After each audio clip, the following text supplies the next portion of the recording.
আমি ব্যক্তিগতভাবে গণভোটের বিপক্ষেই প্রচার করেছি। আপনারা যদি আমাকে সোশ্যাল মিডিয়াতে দেখে থাকেন বা আমার অ্যাক্টিভিটিস দেখে থাকেন দেখবেন জুলাইকে আওয়ামী লীগের মতো ৭১কে যেমন তাদের নিজস্ব সম্পত্তি তারা বানিয়ে ফেলেছিল, জুলাইকেও কোনো না কোনো পক্ষ তাদের নিজস্ব দলীয় সম্পত্তি বানানোর চেষ্টা করেছে।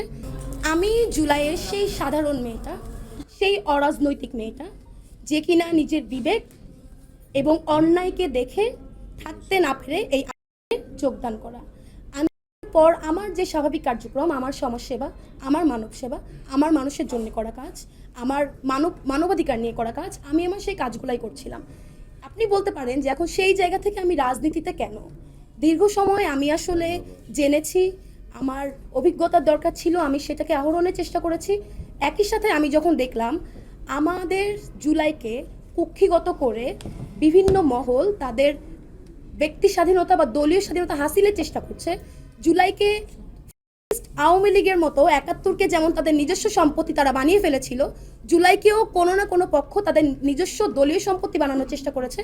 তখন আমার মনে হয়েছে যেহেতু আমি একজন নেতৃত্ব দানকারী, আমার দায়বদ্ধতা আছে পুরো দেশের কাছে, সেই দায়বদ্ধতার জায়গা থেকে আমি রাজনীতিতে আসা এবং আমার জুলাইকে এই কুক্ষিগত করার হাত থেকে রক্ষা করার দায়িত্ব তো অবশ্যই আমাদের সবার।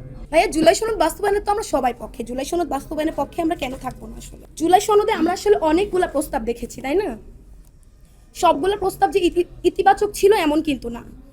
হ্যাঁ, এবং এই এতগুলা প্রস্তাবকে একসঙ্গে আপনি যখন 4 লাইনে এনে হ্যাঁ বা না উত্তর, একটা হ্যাঁ বা না উত্তরে নিয়ে আসবেন, তখন তো এই ব্যাপারটা আসলে জনগণের সঙ্গে কনফ্লিক্টেড হয়ে যায়।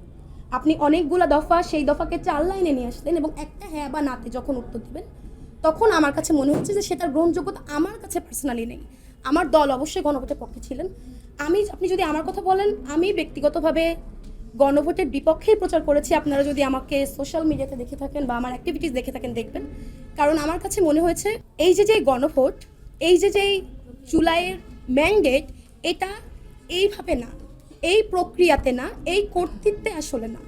আমার না ভোটের ক্যাম্পেইনটা এরকমই ছিল যে এতগুলা দফা, এতগুলা আলাপকে আপনি যখন 4 বাক্যে এনে একটা হ্যাঁ বা নাতে উত্তর চাইবেন, তখন এটা আসলে কতখানি জনগণের জন্য বোধগম্য, কতখানি আমাদের কাছে বোধগম্য, এটা তো আসলে আমাদের জানা নেই। যার জন্য আমি জুলাইয়ের না ভোটের পক্ষে ছিলাম, কিন্তু জুলাই সনদের বাস্তবায়নের পক্ষে অবশ্যই আমরা সবাই, এবং আমার দলও আসলে সেখানেই কাজ করছেন।